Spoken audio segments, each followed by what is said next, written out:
Oh yeah, fire. It's time for a Hobbs and Shaw review. You know I said that I am better now, better now. I only say that cause you're not around, not around. Yes, I look a little silly, don't I? It's time for Hobbs and Shaw review. Oh yeah. So, Hobbs and Shaw is the newest movie in the Fast and the Furious franchise. That's right.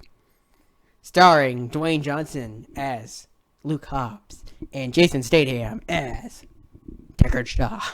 Hobbs and Shaw. So what did I think about this movie? Well, let me tell you guys. This was the most adrenaline, most fun I've ever had at a movie this year. I mean, this was great. This is one of the most entertaining movies I've ever watched. It breathes 90s. This is like the ultimate 90s movie, and it's not even in the 90s. Like, it just reminds me of all those 90 movies I watched growing up, and man, it's just great. I love it to pieces. This movie was like badass, emotional, great. It's Hobbs and Shaw. What more do you want? It's the two best characters of the Fast and Furious franchise. I mean, if you're not counting Brian and Dominic, but I mean, Brian and Dominic are, classic, but I don't know. I kind of like them just as much as Brian and Dominic. In fact, I kind of like them better. Like, bruh. They finally become friends in this movie at the end, and it's just great. The whole movie is great. It's unbelievably great. But there's cameos I'm not going to spoil. This is a non-spoiler review. Actually, I'm going to start spoilers now because I got to talk about this. So if you don't want spoilers, please exit the video and come back later. I'm going to be talking about some spoilers from here on out. So please don't watch the rest unless you want spoilers. So first I got to talk about is some of the cameos they had. Now, if you didn't know, Ryan Reynolds is in this movie. What? I know he wasn't supposed to show up till the next movie, but he's in this one. Oh my gosh, this is great. Nobody expected him in it. And when you thought that wasn't enough, Ryan Reynolds is Locke, we get Kevin Hart. Kevin freaking Hart shows up out of nowhere. What the frick? What? Unbelievable. Like, nobody mentioned this in the freaking reviews. Or granted, it's spoilers, but oh my gosh. Kevin Hart and Ryan Reynolds showing out of nowhere was awesome. Like, that was such a surprise. Nobody expected that to happen. Like, it was just great. They just showed up out of nowhere, like, legit. I mean, it was great. Now, I was hoping for Keanu Reeves to show up at the end of the after credits. That didn't happen. I have a theory, though, that Keanu Reeves is the director of that institute. He is the leader of the evil organization. That's in who's the main villain who works for them in the movie. So I'm guessing he's going to be the villain in the next one, Fast 9, which I'm definitely going to see. You got my money, guys. I'm going to see Fast and Furious 9, 100%.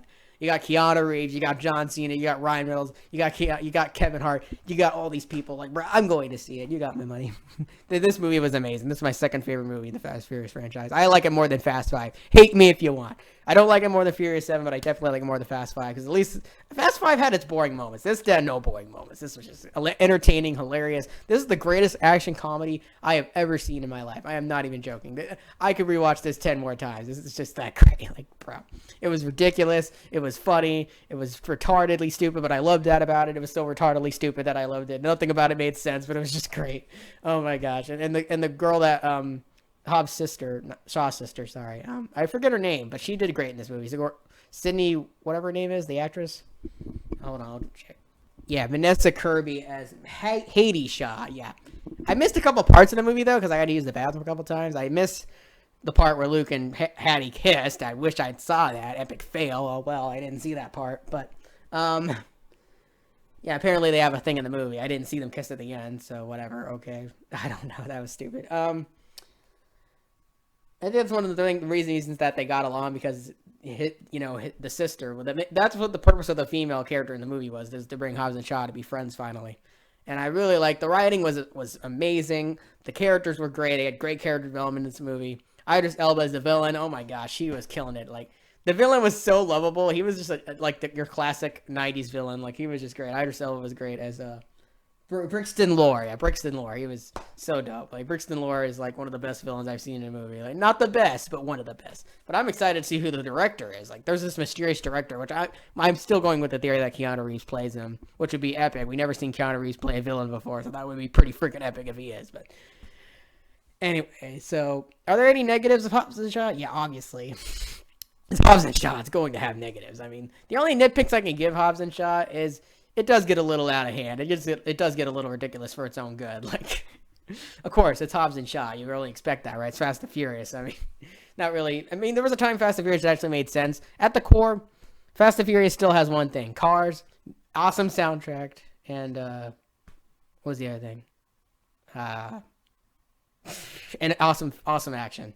That's all the Fast and Furious movies have in common. But they really did a good job. With David Leitch, if you guys know what David Leitch is, he directed this, and I really love this director. He did such a great job with this. I just love all of his movies. I'll go check actually what movies he did. Okay, so he co-directed the first John Wick movie, which is awesome because that's what sucks. I wish Keanu Reeves made a cameo in this because David Leitch and him worked together. So it would have been cool if he had a thing at the end, but he didn't show up. Oh well.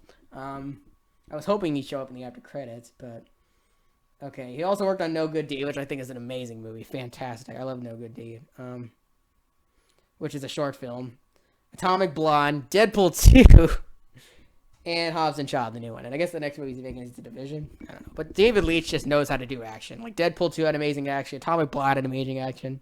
John Wick had amazing action. I mean, David Leitch just knows how to do action, and he just killed it. The action and comedy blended perfectly. Hobbs and Shaw, they were just so hilarious. Like everything about this movie was great. Like even if you've never watched a Fast and Furious movie before, you will still love this movie. It's just that it is the best spin-off movie I have ever seen in my life, and nobody's gonna change my mind. It is the best spin-off movie I've ever seen. Like for real. This movie was better than all the Mission Impossible movies combined. I mean, maybe not Mission Impossible 3. It's pretty much a little bit better than Mission Impossible 3, just by a little bit. But, man, it was just so great. I can go on a tangent about how great this movie was. It's unbelievable. I mean, it's so good. I took my shirt off. It's that good. I mean, really, it's just that good. Unbelievable. Like, really, I just can't believe how great this is. I was expecting it to be good, but not this good. Like, it was just super good. Like, mega good. I mean, really. Now, do I think it's better than Endgame or Lita? No. Do I think it's better than John Wick 3? I mean, it's about tied with it. Do I think it's better than Brightburn? Maybe a little bit. They're pretty different movies. Do I think it's better than Breakthrough, the Christian awesome emotional roller coaster that was Breakthrough? No, maybe not. But this is a great movie. I mean, jeez, it's just great. This is one of the best movies that's come out this year. I'm standing by it, guys. 2019 is the greatest year of movies. Like, this is the film renaissance year. Like, this is the greatest year of movies that will ever be. Like, I honestly will not. 2020 looks good, but it won't be as good as this. Like, there's just no way. 2019 is the king. It is the king of movies. Like, I just can't believe it. Like, 2018 has so many amazing movies. I can't believe it. But enough for ranting. You already heard it. What do I give Hobbs and Shaw? Well, if I had to give Furious 7 a rating, it'd be 9.6. So I'm going to give this a 9.5. I mean, this is the second best, like, movie of the franchise for sure. I mean, people will debate, oh, what about Fast 5? You're saying it's better than Fast 5? Yeah, I'm saying it's better than Fast 5. Sorry. I love Fast 5. It's a classic, but this movie did not have a boring moment. It just was funny. It was entertaining. The best action comedy I've ever seen ever. And I've seen a lot of action comedies, but I mean, this is pretty much, I don't know, is it better than The Nice Guys? Yeah, it's better than The Nice Guys. Sorry. The other guys with Will Ferrell. And that was funnier, but this was just a perfect blend of action and comedy. Perfect writing, perfect character development, perfect direction. Everything about this movie was perfect. I mean, geez, I could just go on a tangent. Hobbs and Shaw is the most lit movie to be released this year, and I'm going back to see it because it's just that damn great. Like, really. It had so many great things about it. I was super impressed. So maybe I'm just a little easy to please, but this was such an improvement over Fast 8. Like, Fast 8 was such a kind of a drag. It just felt like, I don't know. Fast 8 was good, but I have to rewatch it. It's been a while. Maybe I'll like it more after watching Hobbs and Shaw. But Hobbs and Shaw was by far the greatest spin-off movie ever made. It is freaking amazing. Like, it blows all the Star Wars spin-offs away. I mean, screw you, Han Solo. Screw you, Rogue One. I mean, Fast and Furious is the king. Like, bro. Unbelievable. But anyway, so thank you all for watching. I hope you have a great day. And Tatumeister is signing out. Bye-bye.